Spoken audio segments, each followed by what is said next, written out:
Well, hello everyone. Good afternoon. Good afternoon. Welcome. I should welcome you. You all live here. I think, well, except for Renee. They either work here or live here. For those of you who don't know me, well, actually, what's my name? Anybody know me? Brother Ken. Brother Kenneth. I am Brother Kenneth Thomas of the Brothers of Mercy community. I'm the house superior at the Brothers. Today our goal is, and as I was talking about before, we're ended up with all the work Kelly and I have been doing. We're going to end up with a hopefully a three-part presentation. Today's the first of hopefully it was going to be 3 parts. And we have Bob Zoter, our PR marketing director, who is filming for us. So I don't have to keep talking over and over again. But anyway, we were talking about, Ashley asked me to give a history of the Brothers of Mercy. And it's such a long and deep history. Kelly and I decided to break it, like I said, break it out in 3 different presentations. So this one is going up to 1965, and the reason why that's significant is because that was the end of Vatican II. What year did Vatican II start, Renee, officially? 62, I think. 62, 63, yeah, and I know Pope John the 23rd initiated it in 1959, I think actually called for it. But anyway, the Brothers of Mercy, if you know anything about it, we actually had left this original congregation back in 2016, a couple of years ago, and we merged. So later on, when I give another presentation, I think the 3rd presentation is going to talk about the new community. But the first two talks I'm giving, presentations, are talking about the old community and how the Brothers got established here in America. So our history in America and how we've evolved over the years, or changed. So, as you can see, these are, like I said, the brothers around here were the first 5 brothers who came here. And this brother was the superior general at the time at the headquarters in Magdeburg, Germany. So as it says here, in 1924, Bishop Turner welcomed 5 brothers from Magdeburg, Germany, to begin their mission of in-home nursing in Western New York. They initially resided in local convent's basement before acquiring a residence on Cottage Street in 1925. Kelly, do you remember what the address? 29? 49 Cottage Street, which is near the corner of Cottage and College, which is a mouthful, Cottage and College, but it's right near the corner. Here they cared for male patients who needed around-the-clock nursing care. That is a 3-story building. On the first floor, there was administrative offices. On the 2nd floor is where the few male residents that they had for nursing, they lived in rooms there. And on the 3rd floor were brothers' rooms, and I believe the chapel in the brothers' house. So Cottage Street, over here was the chapel on the Cottage Street. You see here is one of the brothers seen with one of the patients they had at the time. And here is the shot from 1934 where they had 2 brothers with one of their patients, and this looks like it was in the backyard of the residence. House calls. In addition to providing residents at their infirmary on Cottage Street, the brothers made medical house call visits. They traveled by bicycle in the rain or snow, day or night, sometimes providing around-the-clock care to patients from all backgrounds. Some patients were even priests. These charitable acts were administered as part of their mission to serve and their drive to honor Christ. Payment was accepted in many forms, including fruits, vegetables, animals, and to pay what you can. At that time, there was a lot of times, especially during the Depression, where a lot of people didn't have money. They couldn't, even back then, they couldn't afford health care. And the brothers, being part of the mission, being ministering to the poor, they would take whatever they can, even if somebody could just give them a quarter, or somebody just had a basket of fruit. So they literally took whatever they could, and sometimes nothing. See, and sometimes nothing at all. Now, all of you or many of you know Brother Xavier. Yes. Brother Xavier is our oldest brother here. He's 94 now, and he actually lived at Cottage Street. He was not the first, but one of the earliest American-born brothers who lived there. And he remembers riding around Buffalo on a bike with his medical bag providing home care. Next slide. Brother Eulogius Wagner, pictured there on the left, was the first American brother to join the congregation. So he was the first American-born brother that we had. Then in the other picture, we have Brother Theophil Fox. F-U-C-H was pronounced Fox. He was one of the German founders. It says 6, it was actually 5, but that's okay. And first brother to treat an American patient on July 13th, 1924. He celebrated his 50th Jubilee in 1938. And see more, there's another shot. Yeah, okay, that was Jewett Parkway. If you know where Jewett Parkway is, near the Buffalo Zoo. The brothers' next residence was on Jewett Parkway. So it says here, as the congregation grew, some of the founding brothers returned to Germany. By 1939, there were 20 members. 1964, there were 30 members. In 1989, they dropped back down to 17 members. Part of the reason for this drop was, unfortunately, part of Pope John XXIII's vision of opening the door so the Holy Spirit could come in. Also, many members left religious congregations. So for various reasons, some of them couldn't handle the freedom. They were used to being told what to do, and there's many other reasons. But that's why there's so much of decline. But anyway, at that time, they acquired a second infirmary residence on Jewett Parkway to care for more male patients. Brother Xavier, as we were talking about, you all know Brother Xavier. Brother Xavier was right here. In 1945, when he first professed his vows, and he just celebrated his 75th Jubilee in the community. And this is the group of novices they had in 1943, so there's novices, and I believe these were some newly professed brothers, yes. Brothers throughout the 1940s and 50s, we have, here it says Brother Oliver, Innocent, and Eulogius. Brother Oliver again over there in 1943. Brother Serapion and Brother Leopold, and there's Brother Serapion again. 25 years in Western New York anniversary was on June 6, 1949. The brothers make over 80,000 house calls in the first 25 years in Buffalo. And there was an article that was in, I believe, the old Courier Express. Everybody remember the Courier Express? Yes. It says Brothers of Mercy in Buffalo for 25 years. So here we see two of the brothers ministering to one of their patients. And back during the day, the brothers had two habits. They had a black habit like I'm wearing, which was mostly for day-to-day and ceremonials, and they used the white habits for nursing. And they didn't go anywhere, I think, without a habit.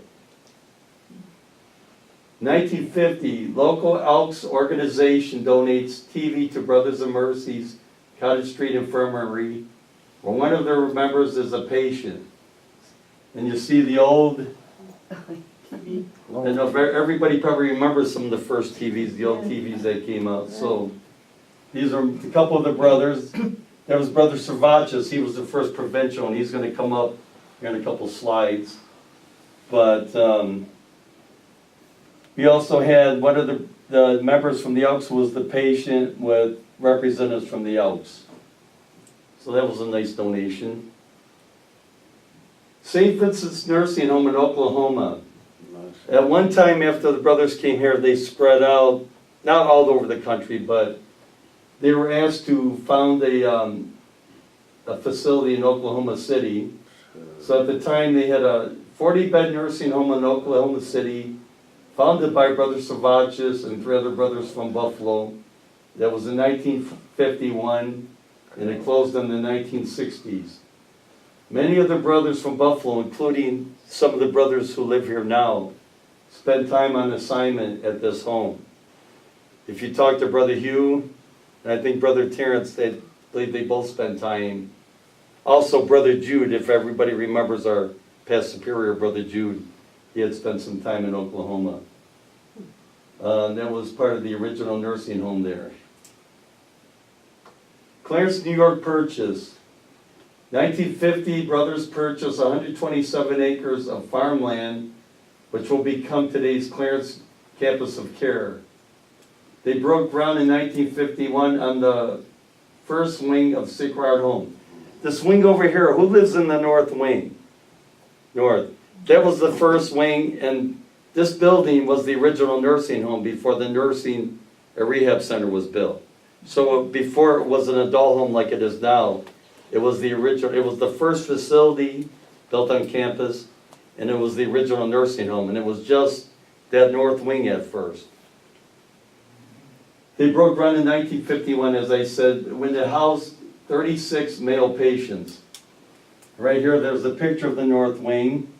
Ready for service, the Brothers of Mercy will operate this new infirmary to be known with the residents for brothers and novices as Sacred Heart Home on a 127-acre tract on Ransom Road in Clarence. The building will be dedicated May 16th. Are there any other brothers in the area, orders of brothers doing like what you did? I don't think so.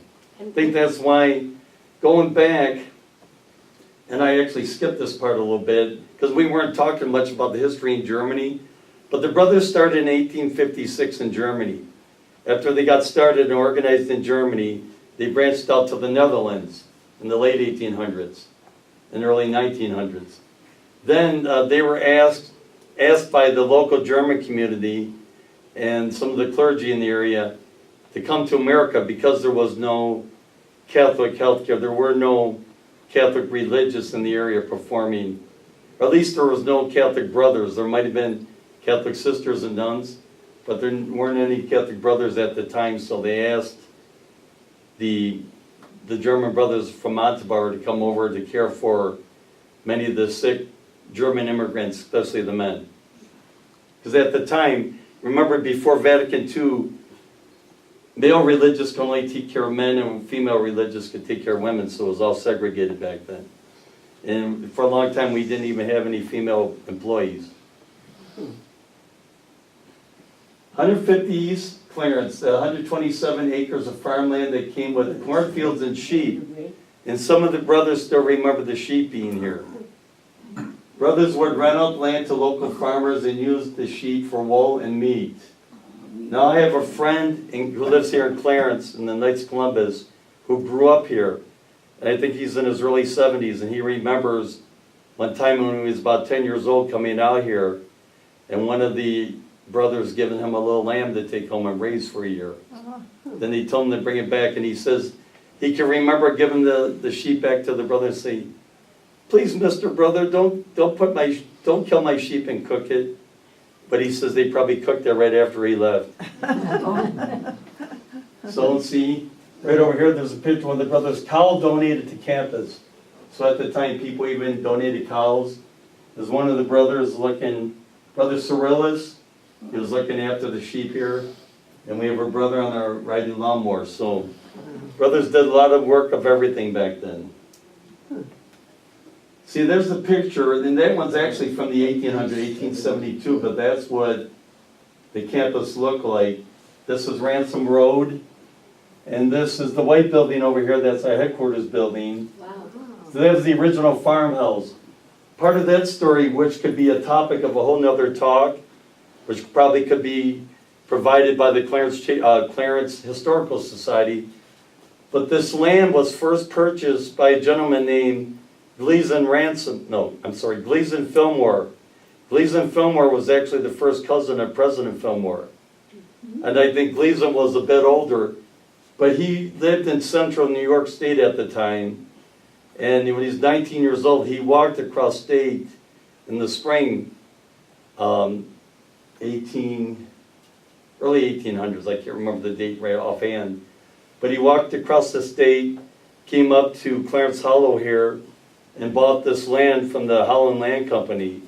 And it was even far more vast than the 127 acres. It went from here all the way down toward Main Street, all the way down toward Macero Laundry on the corner of Main and Ransom. So eventually, he donated 3 tracts of land to what's now the Clarence Fillmore Cemetery next door. But he and his wife farmed this land, and Gleason Fillmore was also one of the first itinerant ministers. He was a Methodist minister and traveled around the area preaching, and he founded that big Methodist church in the city of Buffalo. I think the church that's on Tupper Street, that was founded by Reverend Fillmore. But anyway, the Fillmores owned this land, and as I've worked trying to trace back our land, I found this out. But of course, over the years, it changed hands many times. So this is the campus in the mid-1950s. You can see some of the changes. The north wing where we are down here. This is the white building that's still there.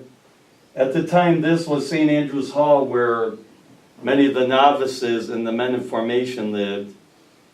And some of these buildings, this building was the Burgett House, and Burgetts were a couple who were the caretakers for the brothers. Helped take care of a lot of the land. Mr. Burgett did a lot of caretaking, Mrs. Burgett did a lot of cooking and sewing for the brothers. And these buildings were all chicken coops or barns. You put a lot of, they were the maintenance barns and the housing the farm animals and equipment. And there was just a lot of open land at the time. And these were a couple of the houses that were across the street on Ransom Road. But at the time, there weren't many houses here. So you can see how the front of the property looks. 1952, Bishop's dedication of the Sacred Heart Home. So Bishop Burke was the Bishop of Buffalo at the time. So there's several pictures you see. Bishop Burke blessing the home. They're processing out one of the doors of the facility. If you recognize this at all, that was the original chapel. It's down where the kitchen is. So the kitchen, where the kitchen area is, used to be the chapel back there. And north, that's the north wing, so you see how the front looks, how small those trees are. At the time, the sign Brothers of Mercy Sacred Heart Home. And up here, First Brothers of Mercy Guild. So those were there was a couple of brothers in that picture, or at least one right here. But these were the first members of the Brothers of Mercy Guild. And that's a view from Berktold Road over here before the nursing home and the senior apartments were there. So you can see all the open fields and the part of Sacred Heart Home that existed and all the buildings we saw in the past slides, previous slides. Brothers of Mercy in the 1950s. This, the St. John of God home for visiting, that was the original home on Jewett Parkway. You can see they had a room for instructing of novices, and that was at the St. Andrew's Hall here. There's a shot of what the facility in Oklahoma City looked like. One of the brothers greeting a new arrival. He's coming in first day as a potential brother. Of course, there's another shot of what the campus looked like back in the day. And one of the brothers praying a devotion to the Blessed Mother. Then 1950s, house calls. This one, 1955, I was joking with Kelly and some other people. It looks like a shot right out of Leave It to Beaver or something in the old sitcoms. The mother or the wife was all dressed up nice. And the girls were all dressed up, and the doctor came with his bag and was making house calls. So I don't think that actually could be one of the brothers, because he has a collar on. So it might have been one of the brothers who was performing nursing duties at the time. And see another one with these two brothers talking to this other brother as he's leaving to go out and make calls. Sacred Heart Home Chapel, and it says in what is now the kitchen and the dining room. I think it was mostly in the kitchen, or in the kitchen part, but there was other things eventually set up where your dining room is now, which at one time they had think Kelly, that's where they had the x-rays, if we were looking at the right. PT. Yeah, that's when they started PT and OT and the x-ray. You're all where you eat now. So that's what was set up in that area at the time. Patient rooms in 1953, so you see the rooms, which could be some of the rooms you're in now with hopefully several different adjustments made to them. And this room is sewing habits for the brothers in the basement of the novitiate. And there were some brothers that did work with the making habits, and Brother Jude was one for a time. He worked making habits here and I believe in Germany. Brother Jude spent some time in Germany. 100-year founder's anniversary in 1956, celebrated at St. Joseph's on Main Street, so the St. Joseph's University Parish, which is now called. Celebrated on Main Street by Bishop Burke. So you can see Bishop Burke again surrounded by some other brothers and several more of the younger brothers who were serving at the time. And I can't tell who this is, but it looks like it probably was one of the Monsignors in the area. And this is a procession down Main Street. Looks like they were leaving church to process to one of the brothers' residences. The novitiate housing for novices eventually torn down. We had to maintain a strict practice of silencia, which was silence, as they performed their duties. So this building here was torn, that St. Andrews, that was torn down back in 1999, right before the brothers' residence was built in 2000. And this is the white building over here. Doesn't look much different now. The house the professed brothers in is now known as the White House, or the White Building. So you can see, it doesn't change too much except for maybe a little bit of the landscape. Snowed in. I guess we could all relate to now. So Kelly and I found some pictures on campus, and we thought we have to put this in. This is Western New York. It's Buffalo. It's the way things look out here. So one of the brothers looked like he was trotting out to the mailboxes as part of the White House there, as part of St. Andrews. And I'm not sure what that is, but one of the brothers was showing off how proud he was to be out in the snow. Either proud or happy. Buffalo founded Montebar Club, which was in Kansas City, Missouri in 1959. The brothers purchased the former Drake Hotel, and converted it into a retirement center for men. This is also referred to as Mercy Manor. Brother Xavier and Brother Jude were actively involved at this location. Also some other brothers. Unfortunately, that was the ventures in Oklahoma City and Kansas City didn't seem to go too well for the brothers. So that's why they eventually had to close these places down and move everybody back here. For one reason or another, there was a lot of problems, either not enough government support, or in Oklahoma City there wasn't enough support by the local people. Especially in that time, the Catholics in Oklahoma were really a minority, so they didn't get a lot of support.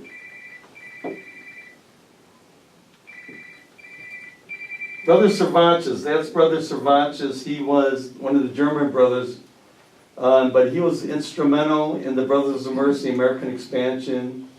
He was our first appointed provincial, which means he was a head of the American province.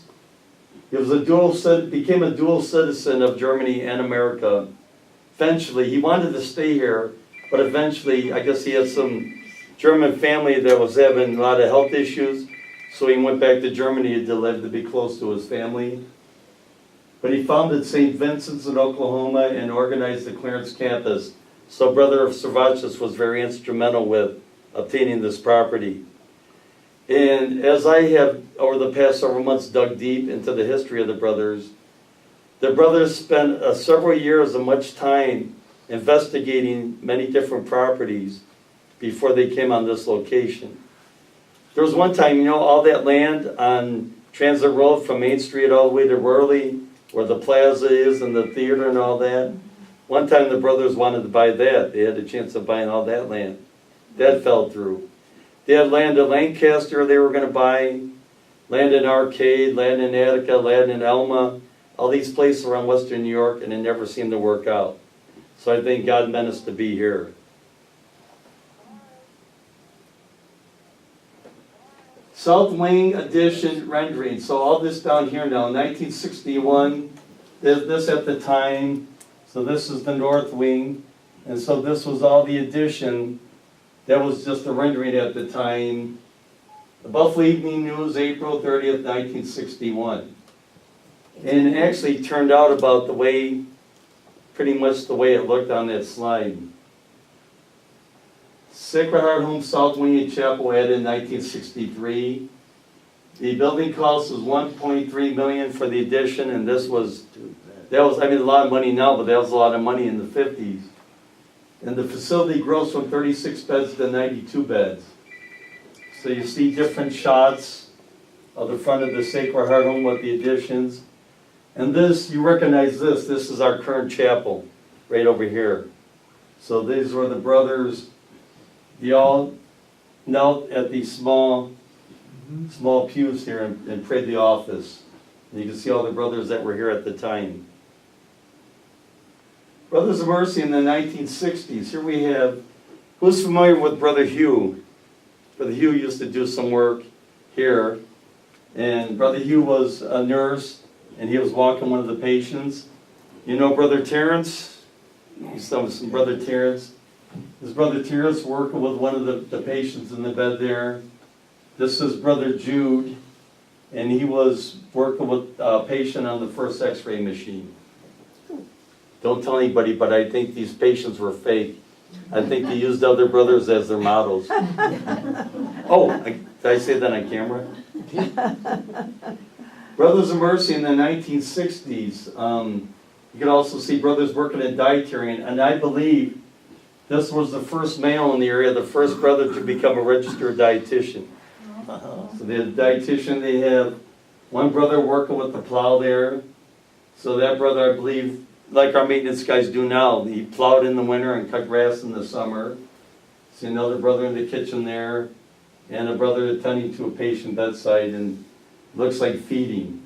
There's a meal tray, so he's feeding demonstrating feeding the patient. 1957 novice class, his brother Terrence, one of our current brothers, is up. Here it's his top left. I know this brother, it's Brother John McGrath, who was here when I joined. He passed away a few years ago. Over here, there's Brother Jude, for those of you who know Brother Jude, and there's Brother John again. And actually, Brother Hugh was in the picture over there. So these were novices and brothers making their first profession, and a class of novices being instructed by Brother Cirillas, who was the novice master in 1958.